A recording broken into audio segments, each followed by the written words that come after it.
This is an historic day in a chamber that has seen much history since the Dáil was first convened 100 years ago.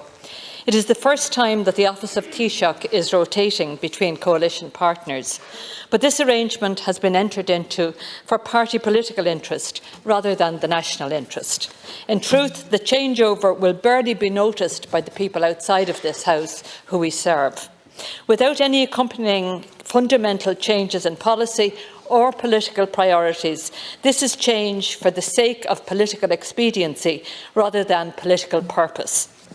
I want to, at the outset, I want to acknowledge that the outgoing Taoiseach, Micheál Martin, has worked diligently during his tenure in office, and in doing so, he has undoubtedly made many personal sacrifices, and I want to recognise those sacrifices here today in his service to public life. I also think it's important to recognise the sacrifices that his wife and family have made in supporting him in that service in public life, and to acknowledge that support. Taoiseach, I hope that now in the Department of Foreign Affairs you'll be in a position to accelerate the progress of the Shared Island Initiative, and I look forward to you bringing forward proposals in that regard in the coming months. This, of course, is also a proud day for the incoming Taoiseach and his family and friends. And on a personal basis, Taoiseach, I want to wish you well. Nobody on this side of the House underestimates the depth and breadth of the challenges that the country faces. Nobody thinks those challenges are easy to solve. I think it was a bit disingenuous of the outgoing Taoiseach, I have to say, to claim earlier that opposition members only want to exploit problems. Certainly we in the Social Democrats have consistently put forward solutions to the many big problems facing the country, but too frequently these are rejected on ideological grounds. Fine Gael has now been in power for nearly 12 years. Throughout that time, there have been many promises to resolve the crises in housing and healthcare in particular. Despite this, the problems have only intensified. Those who bear the cost of your failure are ordinary working people, working families who pay their taxes and who should have a right to expect decent public services and that things actually work in this country. But too often they simply don't work. And it is the most vulnerable in our society who especially bear this burden. These are, most shamefully, the growing numbers who are homeless, including the 3,500 children who will spend Christmas in hubs and hostels this Christmas. And we have ever-increasing numbers in the locked-out generation, the first generation who will be worse off than their parents. Taoiseach, in previous decades, single-income families with one worker on an average wage could aspire to lead a decent life, owning their own home, educating their children and having a secure job. Today, single people are forced to continue to live at home, to house share or rent tiny apartments at exorbitant rents until they are in their 30s, 40s and even older. Older people worry about where they will live when they retire and how they will pay for it. Even couples on what were once considered decent wages are locked out of home ownership now.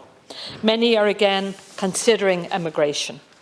Taoiseach, you have desperately sought to evade responsibility for the housing disaster.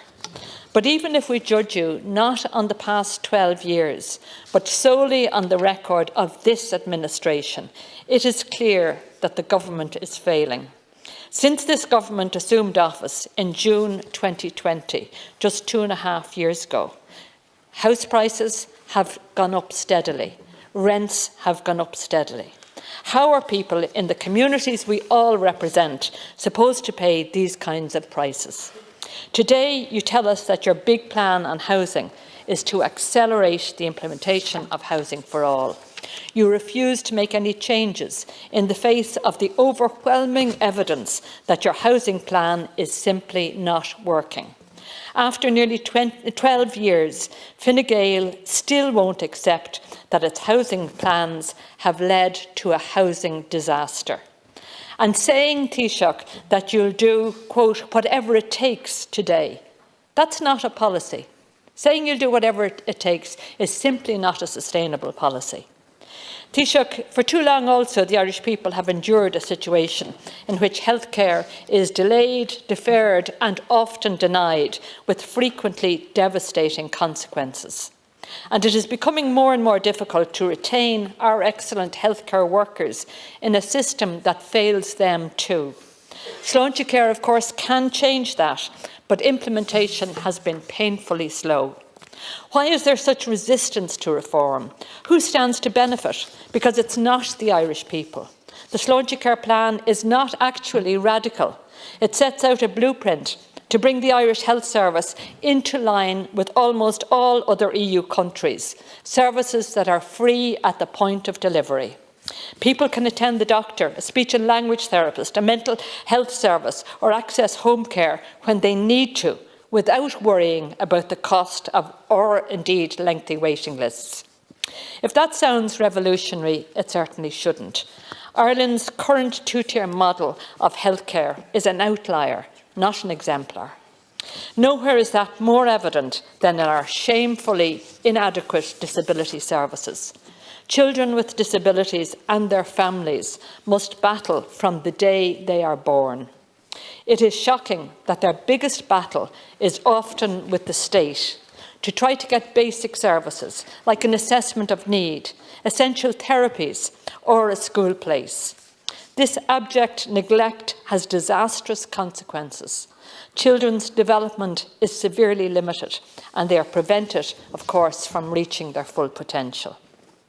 I noted, Taoiseach, that you name-checked this issue earlier. But we need a government that pays more than lip service to the rights of disabled people.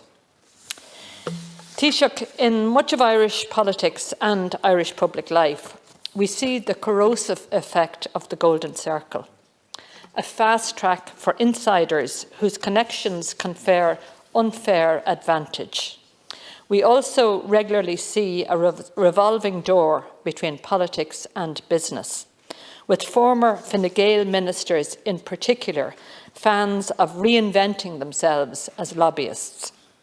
The Social Democrats have consistently said that former TDs and senators who are now lobbyists should no longer have the run of this complex. Their automatic access to Leinster House complex their automatic access to the Leinster House complex must be revoked. I hope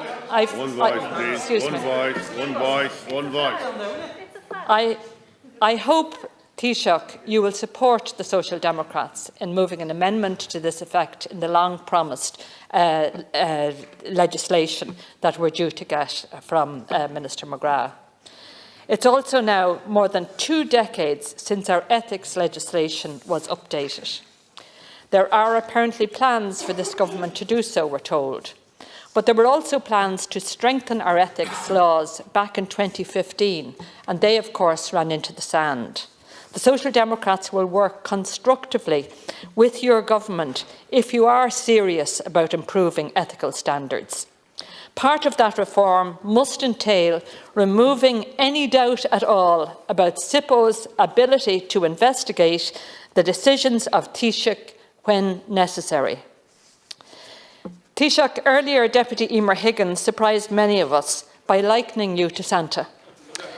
Maybe she was making reference to the rumours that the number of junior ministers is going to be increased by 2. We'll see about that. In any event, while I wish all of the newly appointed ministers here today well, I think even those ministers would accept that this was more the night of the blunt knives than the long knives. However, the reality is that the country simply cannot afford the status quo. If we are to have any chance of meeting our climate targets, solving our housing disaster, reforming our health service and helping the most vulnerable in our communities cope with the rising cost of living, then we need radical change, not more of the same. Taoiseach, we saw in recent years the best of what our society is capable of, the outpouring of support, empathy and solidarity as we faced unimaginable difficulties. Ireland is a great country with so much potential. I agree with you that we are not a failed state.